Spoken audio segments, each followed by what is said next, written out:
ఏమిటంటే దత్త జయంతి 2 రోజులు వచ్చింది.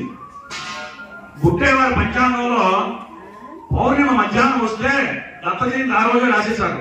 రాస్తే నేను అప్పుడు ఇదేంటంటే చతుర్దశి ఉంది ఓ సూర్యోదయానికి, కానీ ఇవాళ రాశారు మనం చేసేస్తున్నాం అనేది స్వామివారి దగ్గర నేను సదానంద స్వామివారి దగ్గర ప్రశ్నించాను ఒక 4-5 సంవత్సరాల క్రితం.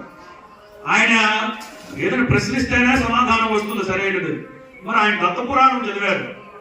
అది కాదండి ఇవాళే కరెక్ట్, రేపు పూర్ణమి సూర్యోదయానికి ఉన్నా సరే ఇవాళే కరెక్ట్. ఎందుకంటే దత్తాత్రేయ స్వామి వారు పౌర్ణమికును చతుర్దశికి పౌర్ణమికి సంధ్యలో అతను అవతారం ధరించారు.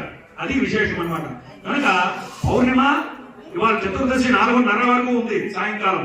ఇప్పుడు పౌర్ణమి వచ్చింది, మరి ఇవాళ కదా సంధి, మరి ఇప్పుడు దత్త జయంతి ఇప్పుడు జరిగింది కనుక కార్యక్రమం ఇవాళే ప్రారంభించాలి అనేటటువంటి ఉద్దేశంతో ఇదే తెల్లవారుజాము అనుకోండి. మీరు మన ఎలాగా ఉంటుంది తెల్లవారుజాము ప్రతి సంవత్సరం కూడా వాతావరణం 5 గంటలకి, అలాగా ఇవాళ తెల్లవారుజాము అనుకోండి. ఇప్పుడు ఆ సమయంలోనే ఉన్నాము. మరి కార్యక్రమం అంటే వివరించాలి ఎందుకు ఇవాళ ప్రారంభించాలనేటువంటిది ప్రజలకు తెలియాలని చెప్పి ఈ సమయాన్ని మీకు తీసుకున్నాను నేను. కనుక ఇప్పుడు కార్యక్రమంలో భాగంగా మొట్టమొదట మన స్వామివారి చేత ప్రతి సంవత్సరం ఎలాగైతే జరుగుతుందో విఘ్నేశ్వర పూజ కార్యక్రమము, పుణ్యాహవచనము, ధ్వజపతాక ఆవిష్కరణ, అలాగే అష్టోత్తర కలశ స్థాపన మండపం అంటారు దాన్ని. ఆ మండపాన్ని ఏర్పరిచాము. దానికి అంచనా ఆరాధన కార్యక్రమాలు జరిపించి ఈ రాత్రికి ఆపిస్తాం. ఆపేసి రేపు ఉదయాన్నే ప్రారంభంతోనే మొట్టమొదటి చేయవలసింది స్వామివారి అభిషేకం, అంటే స్నానం కదా. ఏదైనా స్నానంతో ప్రారంభం అవుతుంది కాబట్టి మనకి స్వామివారి స్నానం ఉదయం 6 గంటలకల్లా ప్రారంభం అవుతుంది. భక్తులందరూ కూడా ఉదయం 6 గంటలకే రావాలి, లేదంటే నేను రావాలని అంటే అప్పుడు ఆ కార్యక్రమం విషయం అడిగాను.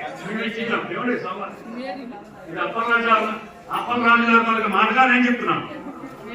అది సదానంద స్వామి వారికి కూడా సంబంధం లేదు, ఎందుకంటే అడ్మినిస్ట్రేషన్ ఆయన సంబంధం లేదు. ఎలా చేస్తారో కార్యక్రమం చేయాలి ఆయన ఉద్దేశం, కానీ ఎలా చేయాలనేటువంటి బాధ్యత రాజుగారు కాబట్టి రాజుగారి మాటలుగా నేను చెప్పేస్తున్నాను. 6 గంటలకల్లా అభిషేక కార్యక్రమం ఇక్కడ ప్రారంభం అయిపోతుంది వేద పండితుల చేత వేద పారాయణతో. ఏమండి అది గమనించండి. ఇప్పుడు విఘ్నేశ్వర పూజ కార్యక్రమం ప్రారంభిస్తున్నాము. మరి మాట్లాడి చెప్పమంటే కార్యక్రమంలోనే ఉంటుంది కార్యక్రమం. ఓం దేవీం వాచమదయంత దేవాస్తాం విశ్వరూపా సర్వో వదంతే సానో మంత్రేషమోర్జన్వహానాదే ధర్మాగస్వానమసంతయో విష్ణోర్వసునార్ విక్రమానశ్రీరాధికేతరుపావలోకరాయ మహేంద్ర వాసుదేవ ప్రతిపన్న అనంత బ్రహ్మదోక్షయాత్